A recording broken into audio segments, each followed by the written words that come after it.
Your exhibit, Boundary Layer, focuses on mapping ancient trees throughout the world and creating sculptural photographs of the natural timekeepers.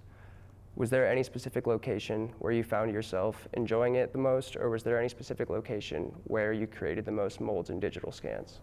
Oh, that's a good question. For this project, I traveled to multiple forests and locations. So I was in Sweden, I went to Poland, Denmark. I was in the US, so I was in California in 2 locations, Kings Canyon and Inyo National Forest, and then also in Utah. So they were all so very different. You know, each location is vastly different weather and accessibility, because they are so different. You know, in Sweden, I probably captured the least, as far as I was able to do lots of scans, but I wasn't able to touch the tree. But that was kind of the most personally meaningful location, in that its remoteness, its symbolism. It was, you know, sadly you see the tree because of climate change, so it was a really kind of obvious reference to, you know, I normally shouldn't see a tree there. And it's 10,000 years old, and it's how they dated it. They reached under and grabbed the wood and carbon dated it. So it was this wonderful kind of straightforward way to get the age, and then also kind of a symbol of our environment.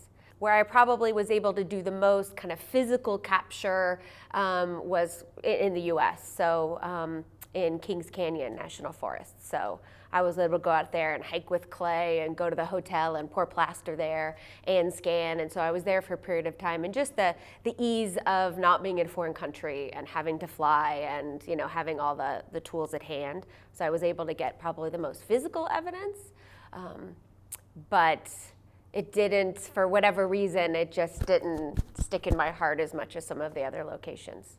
Did your project start in Sweden, correct? It started in Denmark. I started with a residency there at the International Ceramic Research Center. And so from that location, I was able to go to different sites and then go up into Scandinavia farther. So you seem to draw influences from multiple areas and fields of interest like science, nature, technology, physics, and time. Do you find yourself more inspired by other artists and sculptural works, or by the numerous non-artistic sources that you look to in your creative process? Probably more I'm inspired by the science, definitely. That's my go-to, a lot of reading, paying attention, and so, you know, I'm very inspired by kind of early science habits, Wunderkammer, Curiosity Cabinet. So that really was this time where there was more of a mesh and a link between art and science. Discovery is also very important to me, you know, that philosophical idea of wonder and discovery, and through that, that's not a static space, that is this active kind of moving from unknowing to knowing. And so that really brings me a lot of personal satisfaction. So I spend a lot of time learning and reading and looking for those little, wow moments, you know, and that's what kind of starts the research. I definitely look at artists, but I think the root of my work, the concepts are based in science, and that's kind of where I always start and look to. And I think it definitely shows with your work. It's very separated from any other artist or sculptural work that I've really seen. It's definitely entirely rooted in science, and I think that that's something really special and unique about the work. So I appreciate that a lot. Looking forward to the future, do you plan on continuing this tree mapping series, or are there other projects that you have in mind that you want to get started on? I'm still going to be continuing this. I worked from a grant, and that was from the University of Denver, and so that's how I was able to travel to these locations. But I'm partially because of the proximity, and something I discovered along the way were the arborglyphs, so that's tree graffiti in Utah, and that's on a 80,000-year-old clonal organism. So I want to go back and be able to do that.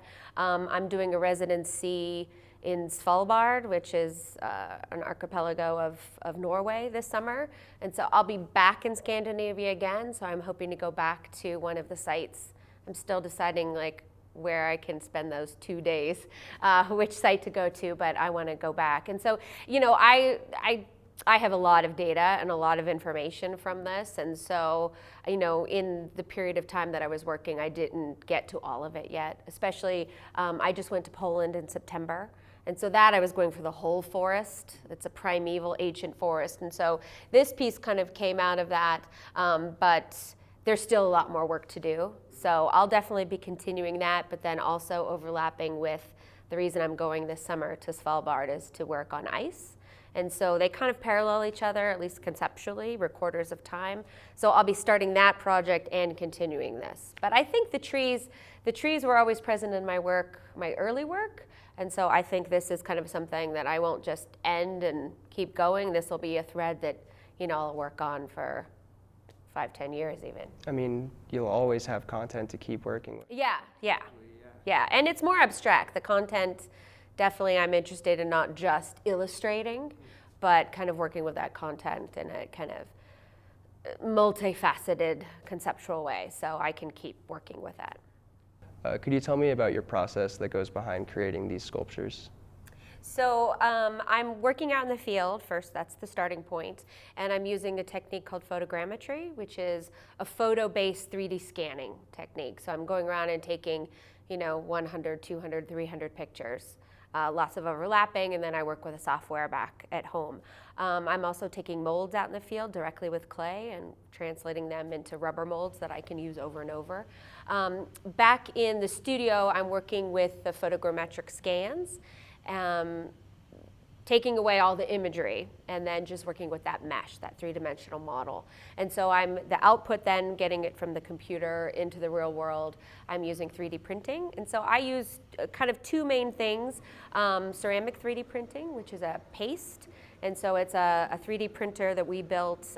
It's a design of an artist, Jonathan Keat from the UK. And so it's a paste extruder. So it's kind of like the consistency of hummus or a stiff frosting. And so you soften it up and it gets pushed out with pressure. And so the machine then is guiding that. But it's real hands-on. You're getting in there because it's such a soft material and you can interact with the printing as it's happened. The second process I'm using is a powder printing technique, which is my material. You could put in most materials, but the material I'm working with is salt and charcoal. So I'm grinding up those materials and putting it in the machine. And then it's very much like printing on paper. I actually use an HP print head and I just purge the ink, and instead I'm using Saki. So these are we're kind of hacking a very old machine. And so that print head just goes, and instead of printing ink on a sheet of paper, it's printing Saki on a thin layer of material. And it just does layer and layer and layer and layer and layer. And then and this is the fun part, you get to play archaeologist and excavate it out of the powder. And so all that residual powder acts as a support, holding it while it dries. And so powder printing and extrusion printing. Two extremely unique processes. Yeah, they're definitely, they come from industry, all these materials, but we're kind of, as artists, you're hacking things, you're building your own tools. So it's definitely within the art world, kind of on the fringes of what can be done and what, you can think of to put in there, I could print with hummus. But I like those techniques because I think I'm not using them just for the wow factor of the digital tool, which, personally I do get into that, but I'm using it to kind of mirror the conceptual underlaying as, layers, boundaries, building up time through the layering that always happens in any kind of 3D printing. Well, thank you very much. Thank you very much. It was a pleasure to be here.